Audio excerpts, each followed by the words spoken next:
Namaste and crystal blessings to my earthly, celestial, and elemental soul tribe in this realm and beyond. Nikki from Nikanita Cosmic Creative, wishing you all the highest vibration of love from my heart space to yours always.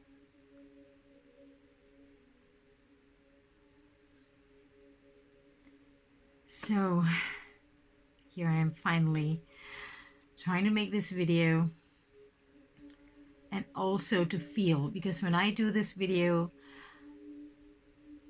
it is a positive energy, a vortex that I create also for myself as I'm sharing it with you.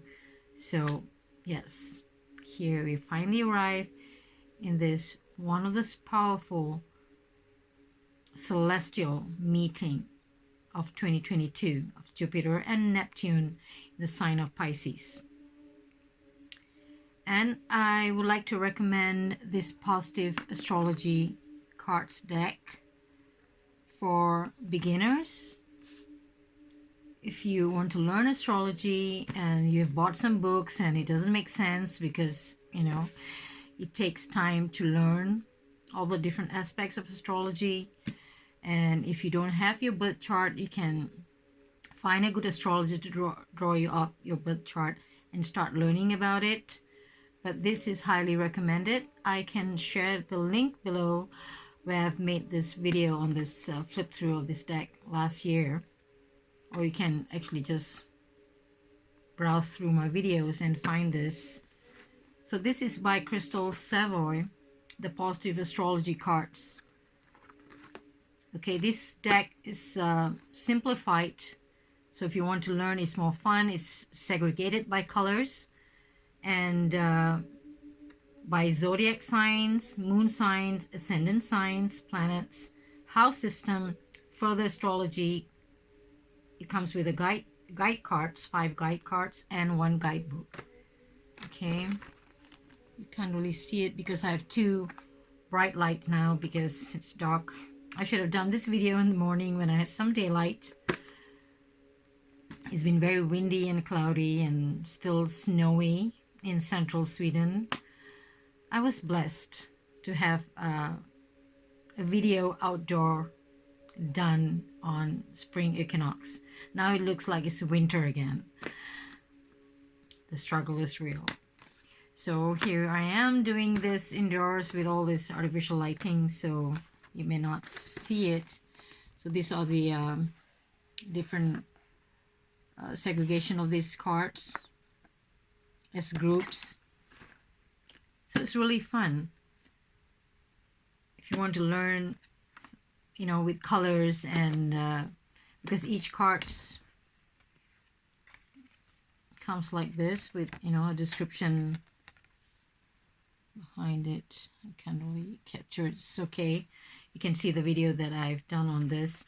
Why I've taken this deck is to explain, because here under the further astrology group of cards, you have the trine, the retrograde, what is conjunction. So what is a conjunction?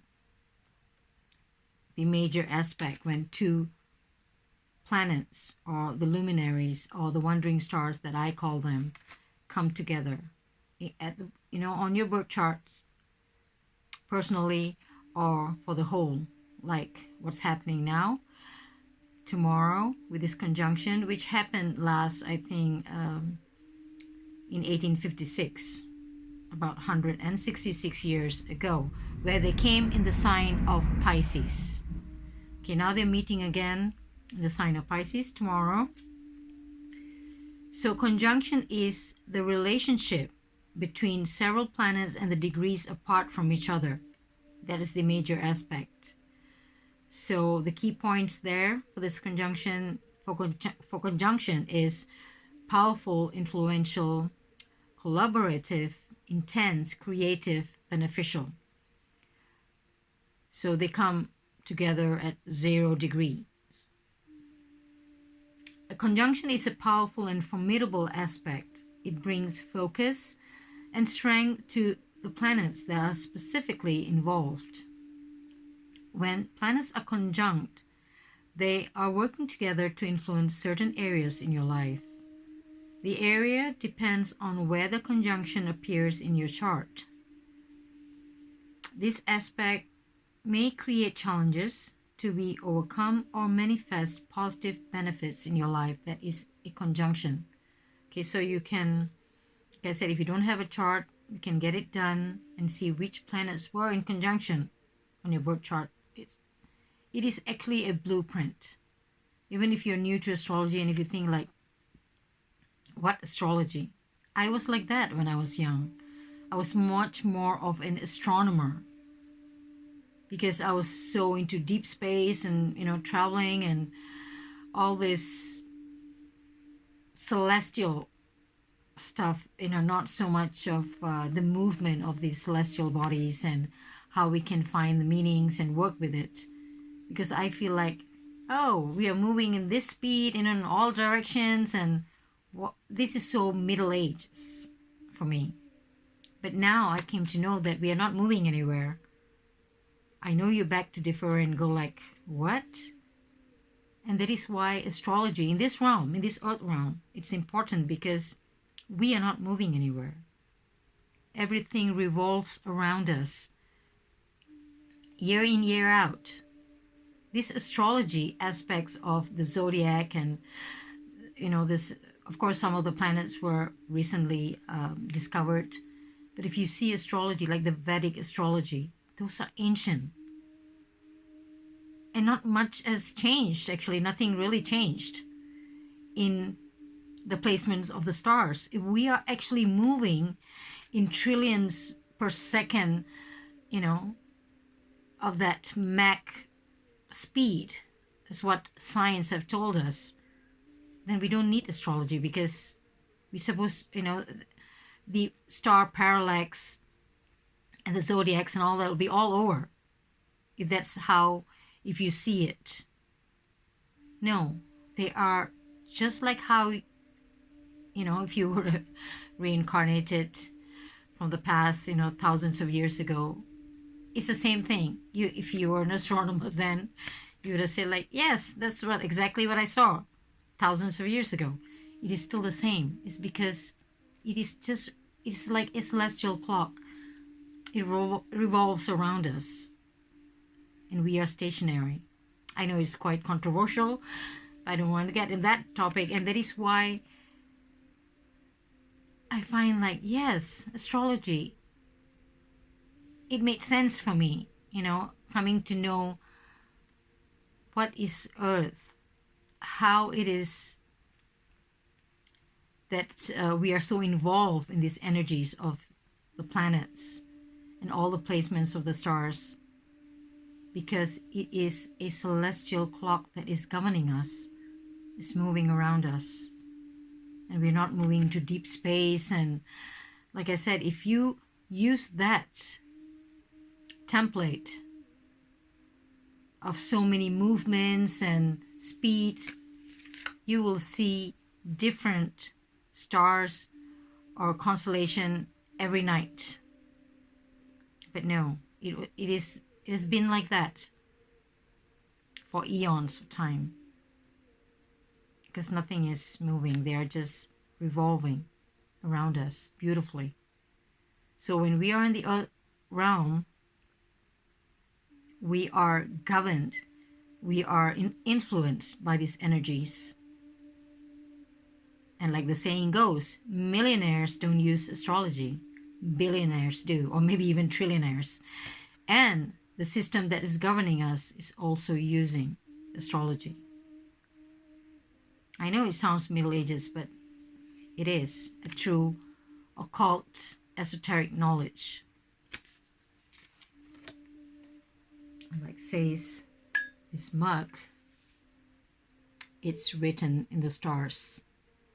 We can't run away from that. Of course, we are the creators of our reality, the ultimate. But these are guidelines.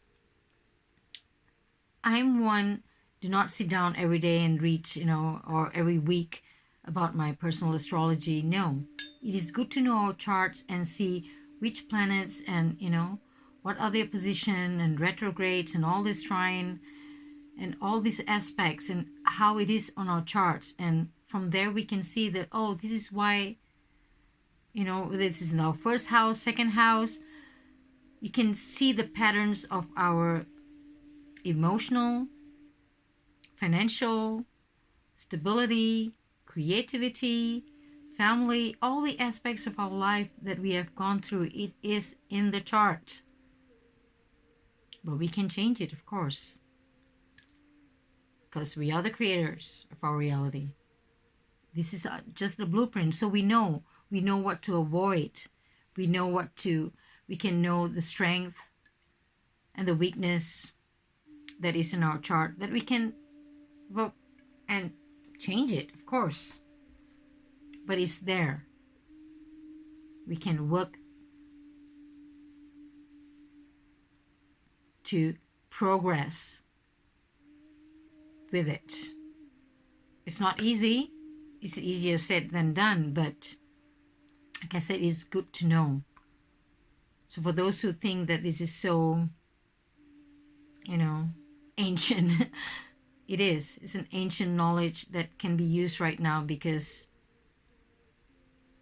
this are the energies that is working with us, for us, sometimes against us. That is depending on the different planets and different star system of their position, how they have aligned the time we were born, the time we came into this earth realm. And that is why when I know this construct, it may be just 10% of the knowledge that I know, the construct of the earth. It all made sense. It all just fell into place, how astrology is important and how we can work through it and how we can use it for the highest good of all. Not only for us, for the whole of humanity. Okay, that is what is being used against us by the governing system. They know. So sometimes certain, something happens in the world, you can see certain dates, because those are important. Like I said, it can be used for us or against us. These are just energies. So that is what a conjunction is, which I read. Like I said, it's so simplified, with this deck. Then you can go deeper into your astrology books, and maybe it will start making sense, like, oh, okay, because this is fun to read and it's so colorful, and it's